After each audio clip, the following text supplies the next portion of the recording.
Saya akan khawatir nantinya akan timbul pendapat-pendapat di mana Al-Quran disesuaikan dengan otak. Bukan otak ngikuti Quran, tapi Quran disuruh ngikuti otak. Contoh yang dekat saja, kalau saudara ngukur kayu pakai meteran, itu kira-kira meteran ikut kayu, apa kayu ikut meteran? Ayo, kira-kira kayu ikut meteran, apa meteran ikut kayu? Meteran ikut kayu. Bagus. Kalau meteran ikut kayu, artinya nggak ada meteran benar di dunia ini. Kayunya kependekan, meterannya dipotong. Kan begitu loh. Meteran ikut kayu namanya. Bukan meteran ikut kayu, tapi kayu yang harus ikut meteran. Otak harus ikut wahyu. Jangan wahyu disuruh ikut otak. Manusia ikut Quran, jangan Quran disuruh ikut manusia.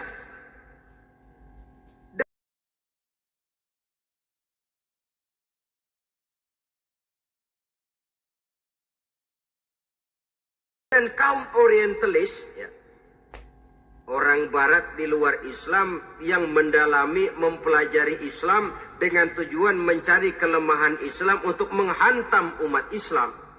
Itu sengaja mencari ayat-ayat yang mereka kumpulkan untuk menghantam umat Islam. Supaya mereka meragukan Qur'annya untuk kemudian pada suatu saat meninggalkan Qur'an sama sekali. Timbullah pendapat ada ayat Quran yang sudah tidak sesuai lagi katanya dengan situasi dan kondisi. Seolah-olah otak manusia sudah jauh lebih pintar daripada Al-Quranul Karim. Saudara-saudara kaum muslimin rahimakumullah. Inilah yang kita berlindung dari Allah. Sebab secara demikian dengan kata lain kita secara tidak sadar sudah mengurangi kemahamutlakan dan kesempurnaan dari Allah Subhanahu wa ta'ala. Untuk memahami Al-Quran, maka kita harus bertanya kepada ahlinya, mengaji, menghidupkan majelis-majelis taklim.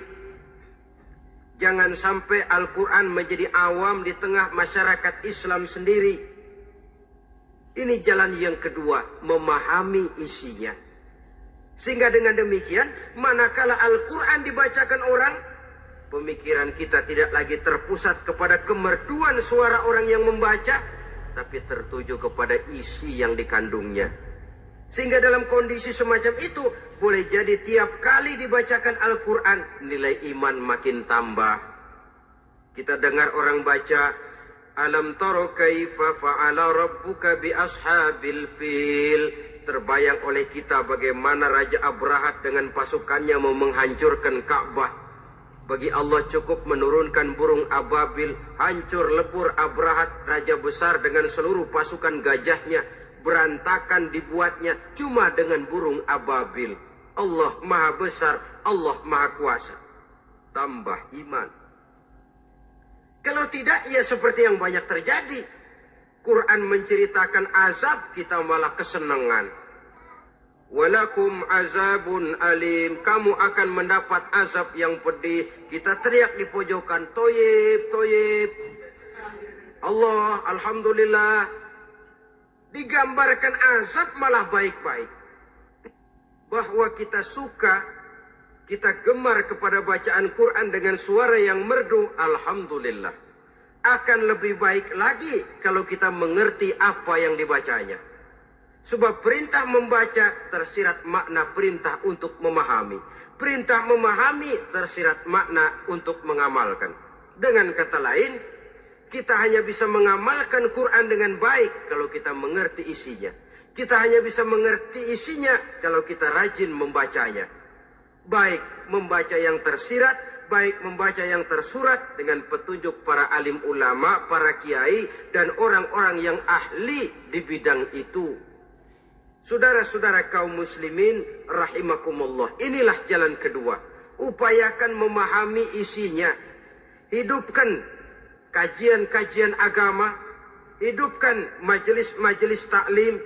Jangan sampai Al-Quran asing di hati kita sendiri. Jangan sampai kita awam terhadap makna kandungan dan ajaran Al-Quran. sementara kita yakini bahwa dialah yang akan bisa membimbing kita menuju kebahagiaan sejak dari dunia sampai ke akhirat nanti. Jalan ketiga untuk berimam kepada Al-Quran, setelah menanamkan kegemaran membaca, lalu berupaya memahami isinya, yang ketiga adalah mengamalkannya dalam kehidupan sesuai dengan kemampuan yang kita miliki. Quran tidak akan membawa berkah kalau ajaran yang terkandung di dalamnya kita baca, tapi kemudian kita injak-injak dalam praktek kehidupan. Quran mengatakan riba haram, tapi praktek kita dalam hidup malah senang betul kepada riba. Quran mengajarkan jagalah kesatuan persatuan dan ukhuwah Islamiyah. Praktek yang kita lakukan malah centang perenang, malah saling bertolak belakang, malah kadang menjegal kawan seiring, menggunting dalam lipatan, ramai kita dengan kita. Lalu kelemahan pun menjadi kenyataan di mana-mana. Quran sekali lagi tidak akan membawa berkah kalau yang kita baca kita injak-injak. Tentang pengamalan Al-Quran ini, Allah Subhanahu wa ta'ala mengklasifikasi manusia dalam firman-Nya, "Tsumma awrasnal kitaba allazina astafaina min ibadina." Kemudian kami wariskan Al-Quran ini kepada hamba-hamba kami yang kami pilih. Ya Allah, coba saja kita lihat ayat ini. Quran kitab pilihan, diberikan kepada umat pilihan, yaitu kita-kita ini. Lalu bagaimana umat pilihan ini setelah menerima Al-Quran? Terbagi dalam 3 kelompok besar. Pertama, kata Allah, "Faminhum zalimun linafsihi." Di antara mereka ada yang setelah menerima Al-Quran kemudian zalim kepada dirinya sendiri. Artinya hanya mulutnya saja yang menerima Al-Quran, tapi perbuatannya menginjak-injak Al-Quran. Orang semacam ini tidak zalim kepada Allah, tidak zalim kepada Rasulullah, tetapi orang semacam ini zalim kepada dirinya sendiri. Dia terima Quran dengan mulutnya, tapi dia injak-injak Quran dengan perbuatannya. Na'udzubillah summa na'udzubillah. Kelompok yang kedua, faminhum muqtasid. Di antara mereka ada yang setelah menerima Al-Quran lalu muqtasid. Muqtasid ini 50-50. Ngambil jalan tengah. Ajaran Quran dipakai, ajaran setan dikerjain. Artinya juga perintah Quran oke, larangan Quran ho-oh. Saudara-saudara, malaikat bingung bagaimana montennya nih anak ini. Perintah Quran dikerjain, larangan Quran juga dikerjain. Ini muqtasid. Nah, yang ideal adalah golongan yang ketiga, kata Allah, "Wa minhum sabiqun bil khairati biiznillah." Di antara mereka ada lagi yang setelah menerima Al-Quran lalu berlomba-lomba melaksanakannya, berlomba-lomba mengamalkan kebaikan, dan itu hanya bisa terjadi biiznillah, dengan izin dari Allah. Hidayah, saudara-saudara. Berapa banyak orang yang mengerti Quran tapi hidupnya jauh dari cahaya Quran. Berapa banyak orang yang ahli Quran tapi cahaya Quran tidak menerangi kehidupannya.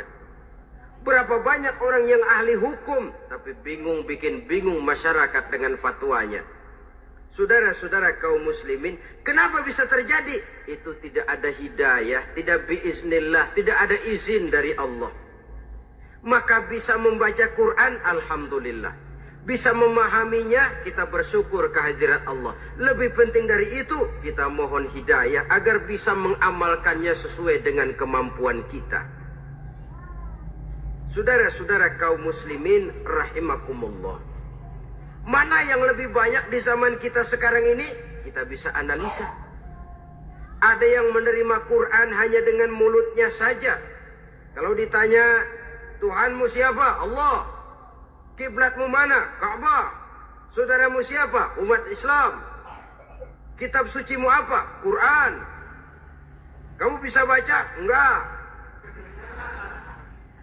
Ya, kalau cuma tidak bisa baca barangkali kadang-kadang Quran saja pun tidak punya. Ini yang ironi, ini yang menyedihkan. Saudara-saudara kaum muslimin rahimakumullah. Tanpa melaksanakan konsepsi Al-Quran di dalam kehidupan, maka kesenangan kita membacanya, pengertian kita tentang Al-Quran, barangkali tidak akan bisa berbuat terlalu banyak di dalam kehidupan. Maka sekarang ini sudah ada terjemahan Quran dalam bahasa Indonesia, dalam bahasa daerah, dalam bahasa Inggris, Belanda, bahkan Jerman, yang masih harus terus dan selalu ditingkatkan terjemahan Quran di dalam kehidupan. Dengan kata lain, kita umat Islam menunggal dengan Quran kita. Jangan cuma jadi kebanggaan Islam tinggi, tidak ada yang lebih tinggi dari Islam. Quran kitab suci, tidak ada yang bisa menandinginya. Qurannya, tapi umatnya, kadang-kadang kita ini jauh panggang daripada api. Kita bersyukur musabaqah tilawatil Quran dihidupkan dengan biaya bermiliar rupiah. Sejak dari tingkat kelurahan, kecamatan, wali kota, provinsi, sampai kepada tingkat nasional, untuk menanamkan kegemaran membaca Quran. Setelah itu, hendaknya diadakan peningkatan dengan upaya memahaminya. Sehingga pada suatu saat, boleh kita adakan musabaqah pengamalan Quran. Hadiahnya, sudah langsung dari Allah sendiri. Ini yang kita perlu berlomba. Berlomba mengamalkan ajaran Quran. Sabiqun bil khairat. Berlomba mengamalkan ajaran-ajaran Al-Quranul Karim. Nah, oleh karena Al-Quran ini dalam bentuknya yang umum kadang-kadang hanya menjelaskan satu persoalan secara global, kita memerlukan tuntunan sunnah dari Rasulullah Sallallahu Alaihi Wasallam. Umpamanya, Quran hanya mengajarkan aqimis sholat, dirikan sholat. Caranya bagaimana? Tidak ada cara sholat dalam Quran. Dari mana kita tahu cara sholat? Dari sunnah. Itu sebabnya selain Al-Quran sebagai sumber utama, kita memerlukan sunnah. Bahwa sholat pakai takbiratul ihram di Quran tidak ada. Bahwa sholat pakai tahiyat dalam Quran tidak ada. Jadi kalau orang cuma Quran saja, tidak ada sunnah itu, ya bagaimana kita bisa sholat? Quran cuma mengatakan wa atimul hajja wal umrata lillah, laksanakan haji dan umrah karena Allah. Bagaimana manasik haji? Bagaimana cara sa'i? Bagaimana cara wukuf? Bagaimana cara melontar? Tidak ada dalam Quran. Yang memuat itu tidak lain sunnah. Untuk memahami Quran dan sunnah ini, kita memerlukan orang yang menguasai Quran dan sunnah. Oleh karena itu, kita perlu petunjuk kepada para ulama. Itu sebabnya Quran sendiri mengatakan, wa in tanaza'tum fi syai'in farudduhu ilallahi wa rasulih. Apabila kamu berbeda pendapat tentang suatu persoalan, kembalikan kepada Allah dan Rasulnya. Kembalikan kepada Allah artinya kembalikan kepada Quran. Kembalikan kepada Rasul maksudnya kembalikan kepada sunnah. Siapa yang mengerti Quran dan sunnah? Para ulama yang kualitas ilmunya kita yakini, loyalitas dan kredibilitas serta integritas keislamannya bisa menjadi panutan. Saudara-saudara kaum muslimin rahimakumullah. Dengan demikian, kalau orang berkata, langsung saja memahami Quran. Sekarang kan sudah banyak terjemahannya. Tidak usah lewat ulama-ulamaan. Saya tidak mencela, cuma agak mengkhawatirkan. Kalau dia memahami Quran cuma sekedar lewat terjemahannya saja, sangat mungkin jadi dia bisa salah paham. Kita memerlukan bantuan sunnah. Kita memerlukan petunjuk para ulama yang menguasai di bidang itu. Kembalikan kepada Quran dan sunnah artinya bertanya kepada orang yang memahami Quran dan sunnah. Loh, dengan begitu kan akan terjadi perbedaan pendapat. Perbedaan pendapat sesuatu yang halal sepanjang tidak menyebabkan kita berpecah belah. Halal berbeda pendapat. Asal diletakkan pada proporsinya. Apalagi kalau perbedaan pendapat itu cuma masalah teknis, bukan masalah prinsip. Kenapa tidak pulang saja kepada tuntunan Quran? Lana a'maluna walakum a'malukum. Kami akan mengamalkan amalan yang kami yakini benarnya. Saudara persilahkan mengamalkan amalan yang saudara yakini benarnya. Sama-sama punya alasan, sama-sama punya dalil. Tidak usah saling menyalahkan. Tidak usah saling mengklaim, merasa yang paling benar, orang lain salah semua. Kemukakan argumen, jangan sentimen. Harus dengan semangat mencari kebenaran, bukan untuk mencapai kemenangan. Kalau sentimen lebih penting dari argumen, kalau kemenangan lebih diutamakan dari mencari kebenaran, yang berlaku kadang-kadang gengsi. Kalau sudah gengsi, yang bicara emosi. Kalau sudah emosi, istilah kita di kampung, ngambek. Gedean ilmunya sama ambeknya. Kadang-kadang, dah, saya kalau nggak jadi imam nggak mau sembahyang di situ. Kalau nggak jadi imam, orang lain dianggapnya kagak sah sembahyangnya. Oh, pokoknya kalau nggak ngaji sama saya, Islamnya kurang bener. Mengklaim. Perbedaan pendapat wajar, halal, asal tidak menyebabkan kita berpecah belah. Dan sewajarnya kita lebih berusaha mencari titik pertemuan, memperbesar persamaan, dan bukan mengutak-ngutik perbedaan. Kadang-kadang inilah penyakit kita nih. Satu kunut, satu tidak sembahyang subuhnya, bisa RT. Satu usoli, satu tidak, bisa RW. Satu azan sekali Jumatan, satu dua kali, bikin masjid lagi. Kenapa bukan persamaannya yang dicari? Kenapa justru perbedaannya yang diperbesar? Yang masalah macam ini sampai kiamat tidak pernah selesai. Kan lebih baik kalau kita ditanya orang, Pak, sholat subuh itu pakai kunut apa tidak sih? Kalau saya pakai. Kalau yang tidak pakai kunut bagaimana, Pak? Betul, kata yang tidak pakai. Jadi yang pakai kunut betul. Betul, karena saya pakai kunut. Yang tidak juga betul. Betul, kata yang tidak pakai. Kalau yang kunut betul, yang tidak kunut betul, lalu yang salah yang mana, Pak? Yang salah yang subuh nggak sembahyang. Lebih objektif, proyek garapannya ada, umat tidak berpecah belah. Ini yang konyol, kadang-kadang khutbah Jumat pakai membongkar khilafiyah, menghantam tahlil, menghantam kunut. Selesai sembahyang Jumat, apa yang terjadi? Umat resah, masyarakat gelisah, polemik timbul, masalah tidak terselesaikan.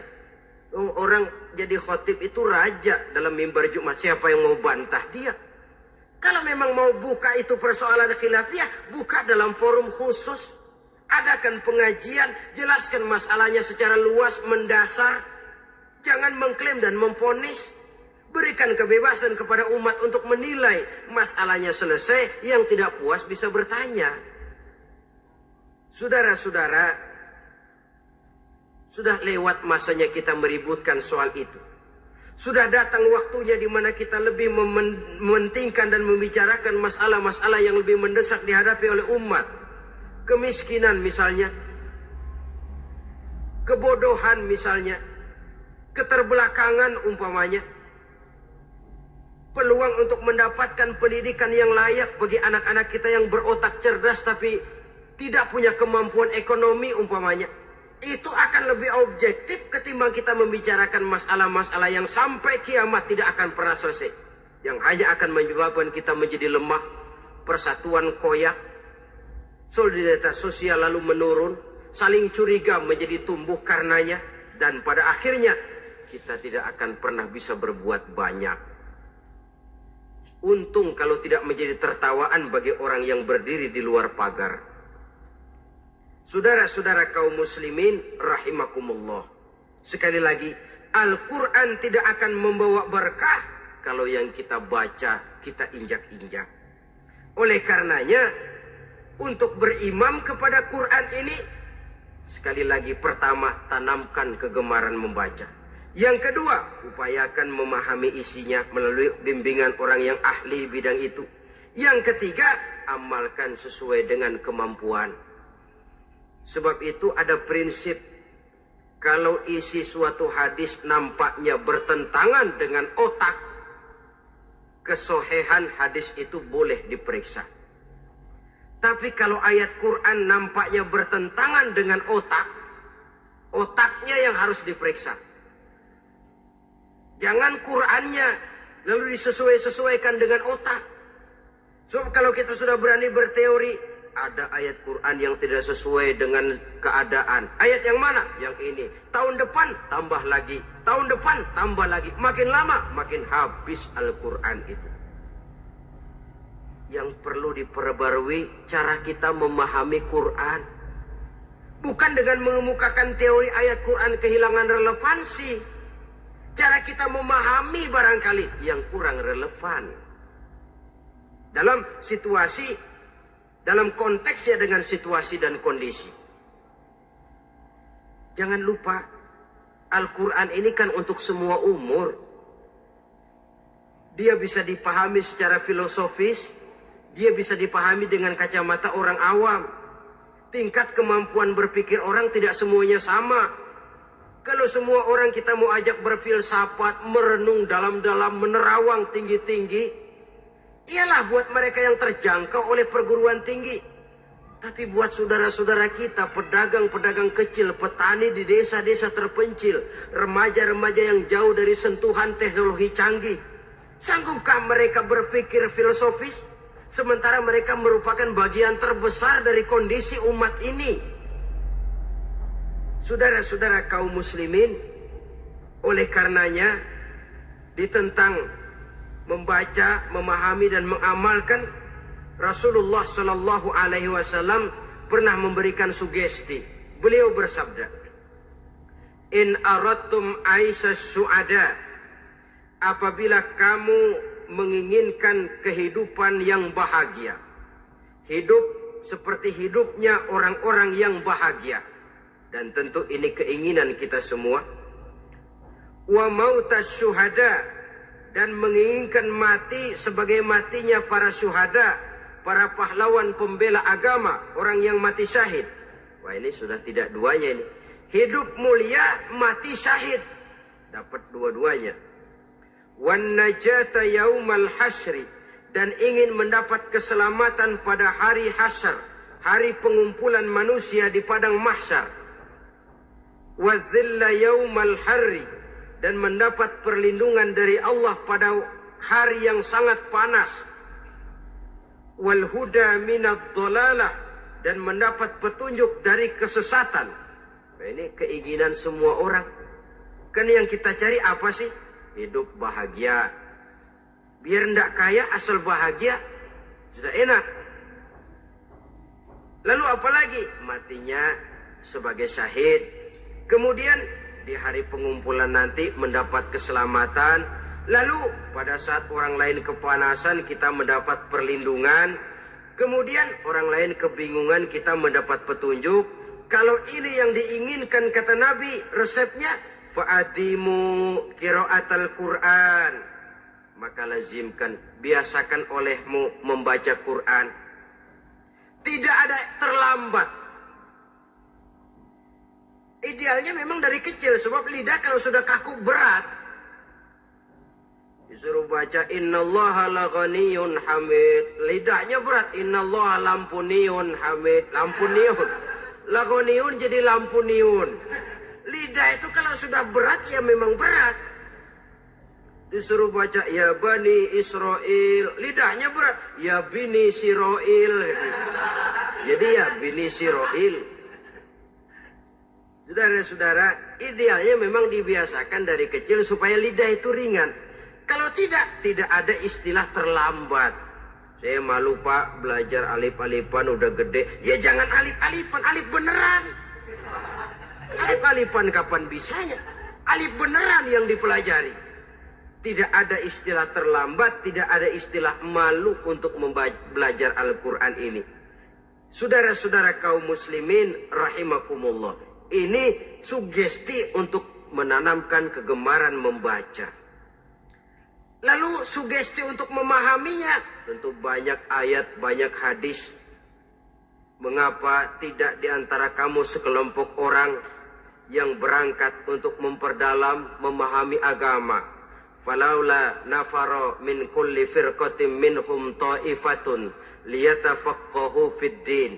Di tengah kelompok orang yang berangkat belajar teknologi canggih, di tengah grup orang yang mendalami ekonomi, di tengah kelompok orang yang membidangi hukum, di tengah kelompok orang yang sibuk meneliti ilmu-ilmu kedokteran, mengapa tidak ada kelompok orang yang secara takhasus liyatafaqahu fid din, mendalami agama ini, mendalami Quran ini, harus ada.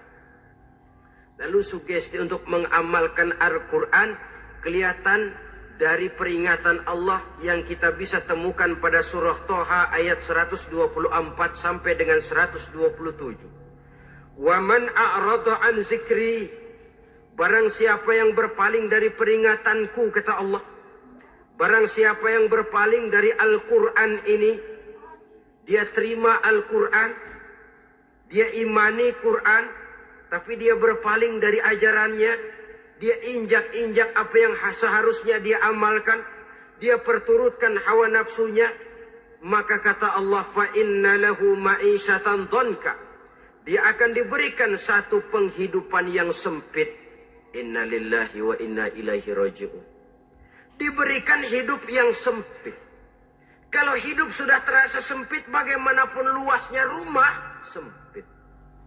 Kalau hidup sudah terasa sempit, bagaimanapun banyaknya harta, sumpek. Kalau sudah hidup ini terasa sempit, bagaimanapun luasnya pergaulan, tidak ada tempat kita bertanya, melarikan persoalan, membagi rasa. Siapa yang berpaling dari Quran, dia akan diberikan penghidupan yang sempit. Bukan dagangnya tidak untung, bukan kerjanya tidak digaji, tapi kesempitan hati lebih bahaya loh dari kesempitan ekonomi. Itu di dunia. Di akhirat, wa nahsyuruhu yaumal qiyamati a'ma. Di akhirat nanti dia akan dikumpulkan oleh Allah dalam keadaan buta. Ya Allah, ya Rasul. Padahal ke akhirat kita baru tumben. Sekali ke akhirat buta. Masya Allah. Di tempat kita lahir saja, kalau tadinya kita melihat, tahu-tahu menjadi buta, kita bingung. Padahal jalan sudah pernah kita lihat, arah sudah pernah kita tahu. Bagaimana di padang mahsyar nanti? Kemana jalan yang akan ditempuh? Kepada siapa kita hendak bertanya? Mana teman, mana istri, mana anak? Buta pula kita. Satu kesengsaraan yang merupakan puncak kesengsaraan. Dikala itu orang yang semacam tadi protes.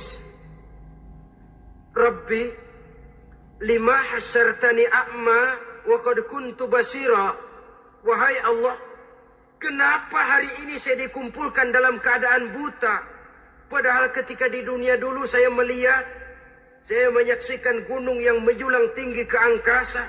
Saya melihat lautan yang luas terhampar biru membentang. Saya saksikan tanah, sawah luas menguning. Saya saksikan keindahan alam. Di dunia saya melihat Allah. Kenapa sekarang saya dikumpulkan dalam keadaan begini? Protes dia, tidak terima dia. Allah jawab, kadzalika atatka ayatuna fanasitaha. Kata Allah, begitulah memang. Dahulunya waktu di dunia telah datang ayat-ayat kami kepadamu. Telah turun Al-Quran. Telah datang agama. Fanasitaha. Tapi kamu lupakan dia. Kamu lupakan Quran. Kamu lupakan Islam. Datang ayat, turun Quran, turun agama. Kamu belaga pilon. Kamu belaga enggak tahu. Wa kadzalikal yauma tunsa. Maka hari ini pun begitulah kamu dilupakan. Sebagaimana dulu waktu di dunia, kamu telah melupakan ayat-ayatku, melupakan kitabku, melupakan ajaran-ajaranku. Hari ini kamu pun dilupakan. Seolah-olah Tuhan cuma nggak bilang, Mereka protes, Tuhan, kenapa saya buta padahal di dunia saya ngelihat? Kata Tuhan, kalau bahasa kita, lu rasain. Lu sih, kenapa dulu di dunia? Pura-pura nggak lihat. Kenapa waktu di dunia? Pura-pura nggak tahu. Kenapa waktu di dunia? Kamu lupakan Quran. Maka hari ini pun engkau kami lupakan. Wa kadzalika al-yawma tunsa. Wa kadzalika najzi man asrafa wa lam yu'min bi ayati rabbih wal azabul akhirati asaddu wa abqa. Demikianlah kami membalas orang yang berlebih-lebihan, orang yang melampaui batas dan tidak mau beriman kepada ayat-ayat Tuhannya, dan sungguh siksa akhirat itu lebih dahsyat dan lebih kekal. Siksa dunia mungkin kelaparan, kekurangan ekonomi, kekurangan pakaian, tapi berapa hari paling lama seumur manusia? 70 tahun umur kita, ya paling lama begitulah. Tapi siksa akhirat, kesengsaraan akhirat, kesengsaraan neraka, asyaddu wa abqa, lebih dahsyat dan lebih kekal. Di zaman sekarang orang bukan cuma berbuat potong kompas, berpikir pun potong kompas, berpikir pun ngambil jalan pintas. Dia lebih memilih kesenangan yang sedikit dengan mengorbankan kesenangan yang abadi. Dia mengejar surga yang sebentar dengan menghancurkan surga yang kekal. Dicarinya surga dunia, hidup cukup, rumah bagus, makan bagus, pakaian bagus, istri bagus, dengan menghalalkan segala macam cara, berpaling daripada kehidupan agama, lalu menginjak-injak Al-Quranul Karim. Kita berlindung kepada Allah. Jangan sampai dimasukkan dalam kelompok yang di akhirat nanti dibangkitkan dalam keadaan buta. Na'udzubillah, summa na'udzubillah. Di sini kita terkesan dengan apa yang dikatakan Sayyid Muhammad Abduh. Al-Islam mahjubun bil muslimin. Kebesaran Islam kadang-kadang tertutup oleh tingkah laku umat Islam sendiri.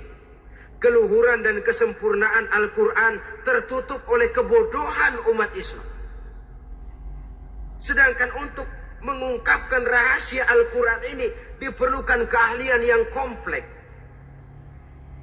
Saudara yang di fakultas teknik belajar teknologi, ungkap buka rahasia Quran di bidang teknologi. Saudara yang di bidang kedokteran, ungkap buka rahasia Al-Quran di bidang kedokteran. Saudara yang ahli geologi, pelajari struktur kulit bumi dengan mengungkap rahasia Al-Quran.